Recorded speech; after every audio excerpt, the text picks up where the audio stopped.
Boa noite, amigas e amigos. Quero pedir que se inscrevam no canal, que comentem, que dê o like, que compartilhem, para que essas palestras que consolam e que esclarecem ao mesmo tempo cheguem a mais e mais pessoas. E agora nós vamos fazer a nossa oração inicial. Mestre Jesus, estamos mais uma vez reunidos em Teu nome e queremos junto de Ti, ó Mestre, pedir ao nosso Pai comum que é Deus, o amparo, a proteção e a assistência. Depois de pedir, nós queremos agradecer. Agradecer a Deus pela vida, pela família, pela saúde, pelos amigos e também pela nossa felicidade. Que cada um de nós que se encontra aqui nesta casa espírita hoje, que nós possamos nos sentir envolvidos pela paz e pelo amor de Deus e de Jesus. E que o amigo e mestre Jesus ele possa iluminar e conduzir a cada um de nós.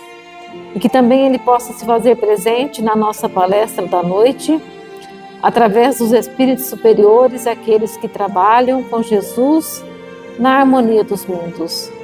E assim, confiantes em Deus e em Jesus e na espiritualidade amiga, nós daremos por início a nossa palestra da noite. Que assim seja. E hoje nós vamos falar sobre ansiedade e depressão, que nós assistimos uma palestra domingo, lá em Alta Floresta, com a psiquiatra que veio de Cuiabá, Luciana Pelissari Arcos, e ela falou sobre ansiedade e depressão. E até ela fez uma pergunta se a gente sabia quantos milhões de habitantes tem o Brasil. No Brasil nós temos 214 milhões de habitantes. E em 2019, ainda antes da pandemia, a OMS disse que tem 1 bilhão de pessoas com transtornos mentais no mundo. E que no primeiro ano da pandemia houve um aumento de 25%. Imagina, 1 bilhão aumentar 25%. Vai para quê? Vai para 1 bilhão 250 milhões, né, de habitantes com transtornos mentais. E ela disse que o Brasil é o país mais ansioso do mundo. O país mais ansioso do mundo. E o pessoal fala, o povo brasileiro é tranquilo. É nada, nós somos o povo mais ansioso do mundo, né? E a região onde mais se tem ansiosos é a nossa região, a região centro-oeste. É a região centro-oeste. Foi feita uma pesquisa com 9.000 pessoas. Aí foi descoberto nessa pesquisa que 30% tem ansiedade. Que a maioria que tem ansiedade das pessoas são as mulheres. O que é a ansiedade? A ansiedade, quando te dá a crise, o teu coração dispara, te dá dor de barriga, te dá suador. E ela é também uma doença mental, né, a ansiedade. Mas ela tem tratamento. O problema é que quando as pessoas chegam lá no hospital para se consultarem, na maioria das vezes já passaram os sintomas, porque dá aquela crise, mas graças a Deus essa crise passa em 30, 40 minutos, aí a pessoa chega lá no PA ou lá no hospital e o atendente às vezes fala assim, mas o que você tem? Você não tem nada, você está ótima, e a pessoa não está ótima. Então aí nessa pesquisa de 9.000 pessoas fala que 31% das pessoas entrevistadas estavam com ansiedade e 28,9% com depressão. E a depressão é a patologia que mais incapacita pessoas no mundo. Às vezes a pessoa pensa que é o diabetes, que é pressão alta, né? E não é.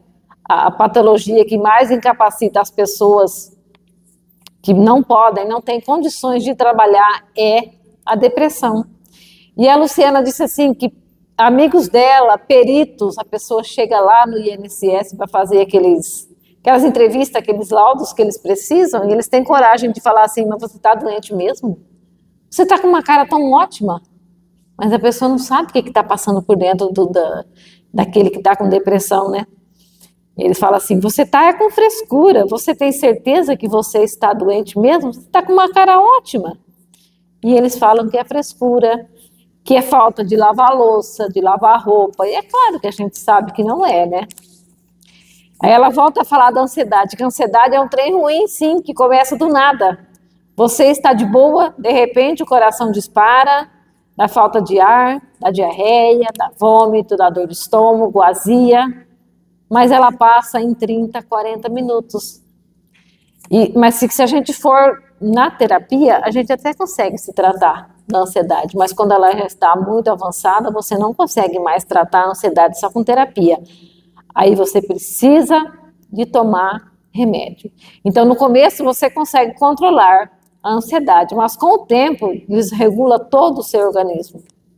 Aí você não consegue mais controlar. E depois da pandemia, então aumentou muito os casos de ansiedade, e a doutora Luciana disse que no consultório dela aumentou muito mais as consultas das pessoas por causa da ansiedade e da depressão. E ela fala que tanto a ansiedade quanto a depressão são coisas que acontecem na vida, que desencadeou fatos que aconteceram na nossa vida, na nossa infância, no conviver com as pessoas, no conviver com nosso pai, com nossa mãe, com nosso avô. Às vezes eles eram ansiosos, então a gente aprende às vezes a ser ansioso. Aí ela fala assim, que de função de traumas da infância, tudo o que aconteceu na tua vida, teu cérebro não consegue mais dominar o organismo. Então, teu organismo criou vontade própria, você não consegue mais controlar ele. E a origem da ansiedade e depressão, ela é psicossocial, de tudo que já aconteceu na sua vida, no ambiente. Eu observo o ambiente, é uma conduta meio aprendida, às vezes a pessoa aprende a ser ansioso porque vê o pai e a mãe sendo ansioso, agindo de uma forma, tem um chilique lá quando acontece, aí a criança fala, é assim que eu tenho que agir, que a criança aprende tudo, né? Você pensa que a criança não está prestando atenção, ela está prestando atenção em tudo que o adulto está fazendo. E tem crianças com depressão também. E aí tem a depressão leve, a moderada e a grave. Onde é que eu escrevi? Ah, está aqui.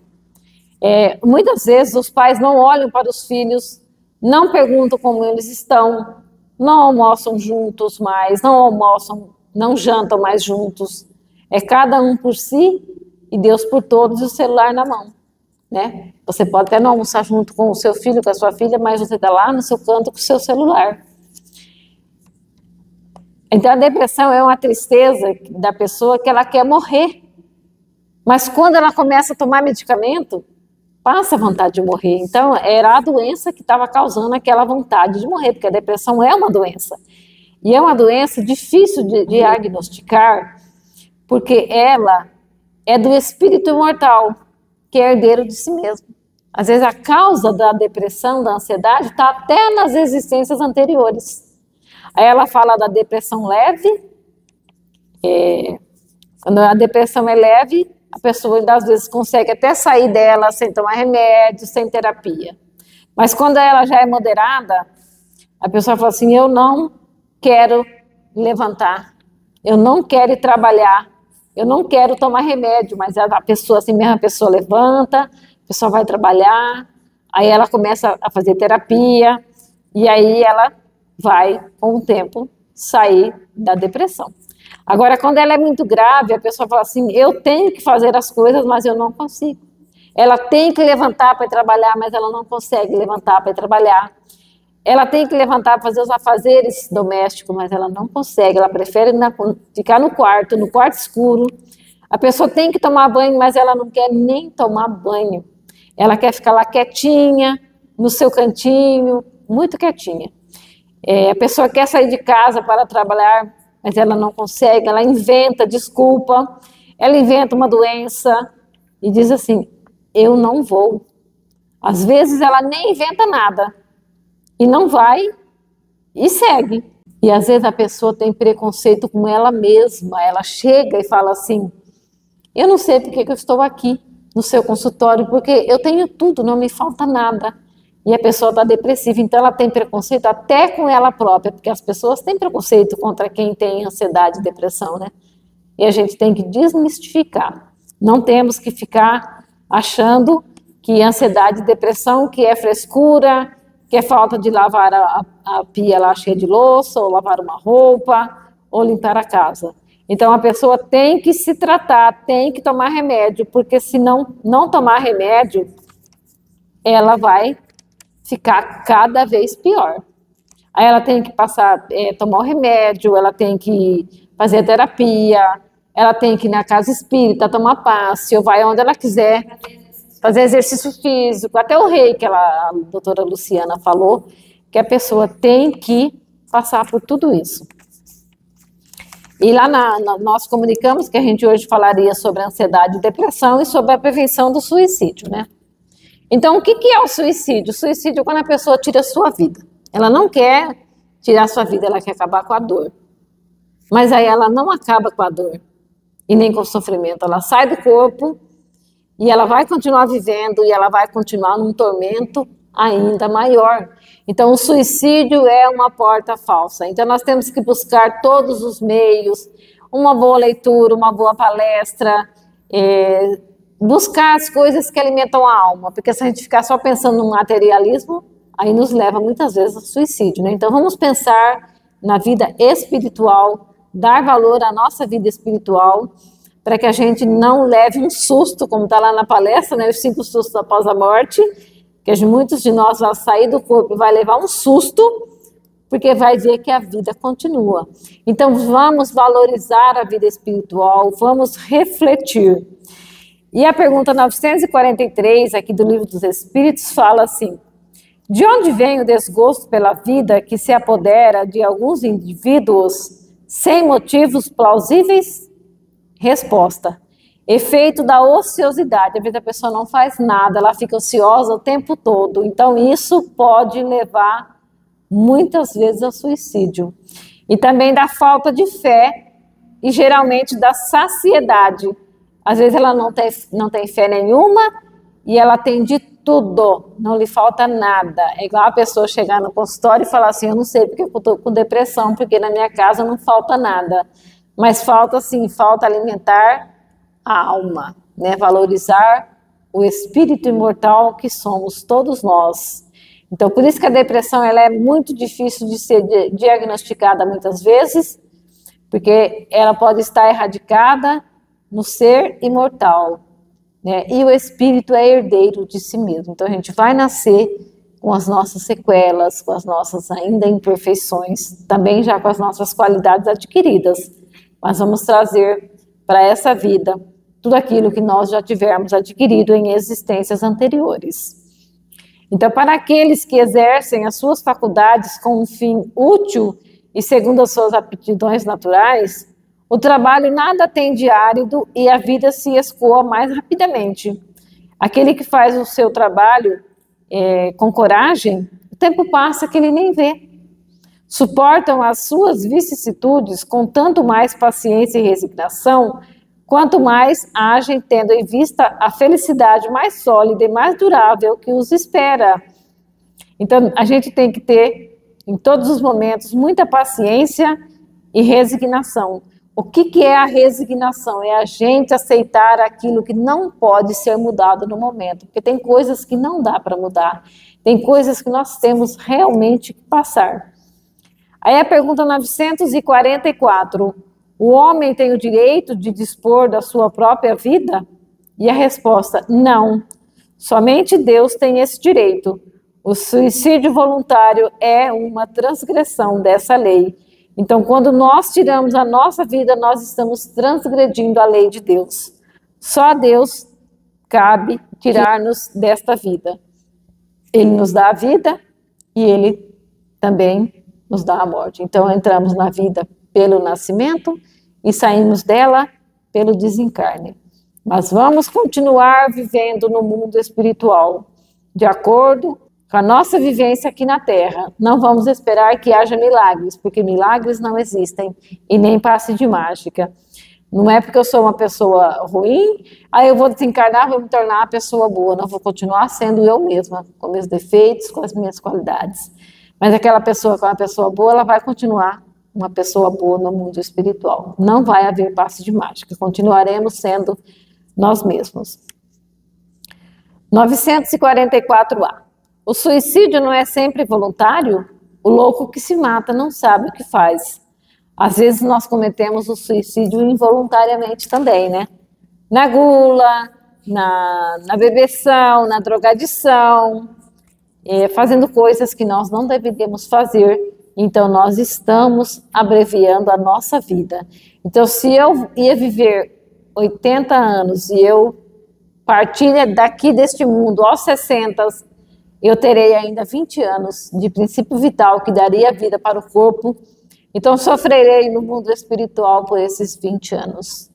Vamos supor que a pessoa se suicida aos 20 anos, ela ia viver 80. Então ela vai ficar o quê? 60 anos sofrendo no mundo espiritual. Messi, tem morte de acidente.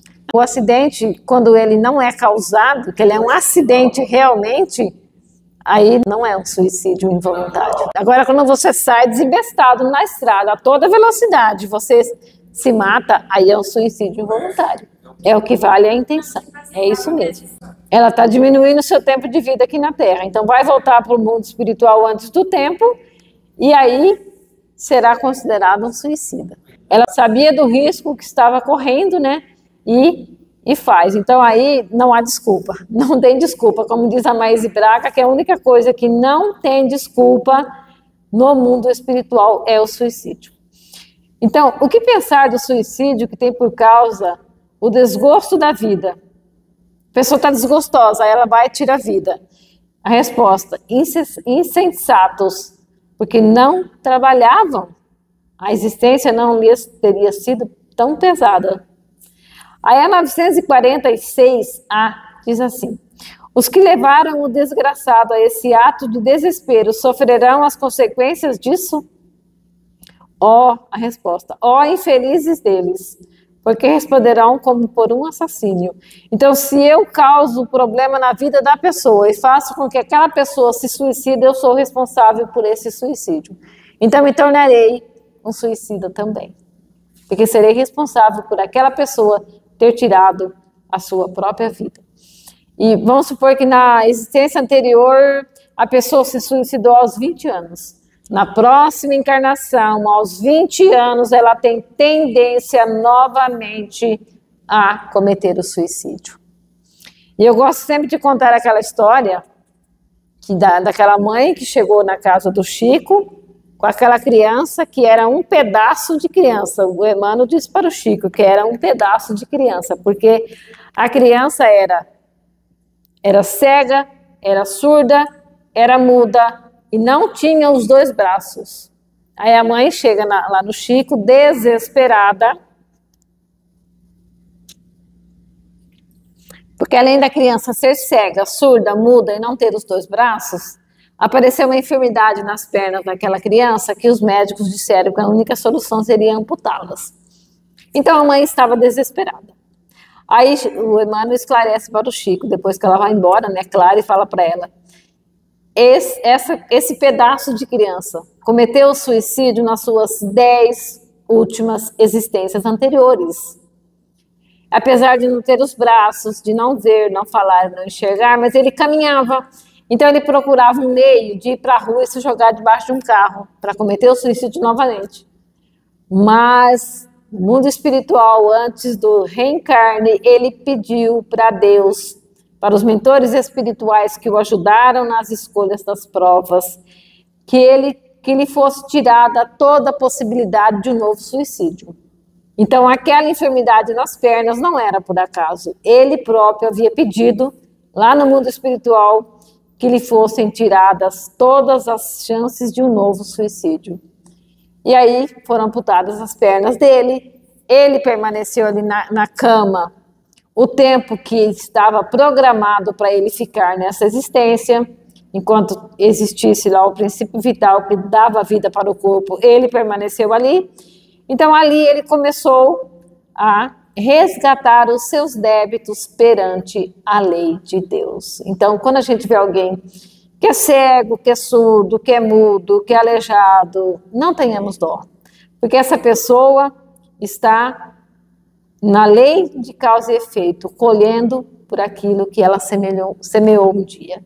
Como disse Jesus, a semeadura é livre, mas a colheita é obrigatória. Nós somos livres para fazermos o que quisermos na nossa vida, só que nós também temos que ser responsáveis pelas nossas escolhas e aí sofrer as consequências pelos nossos atos. Então, nunca busquemos essa porta falsa chamada suicídio, porque ela não vai nos levar para um lugar melhor, não. Nós vamos sofrer e muito, porque quando saímos do corpo, o espírito não vai dormir.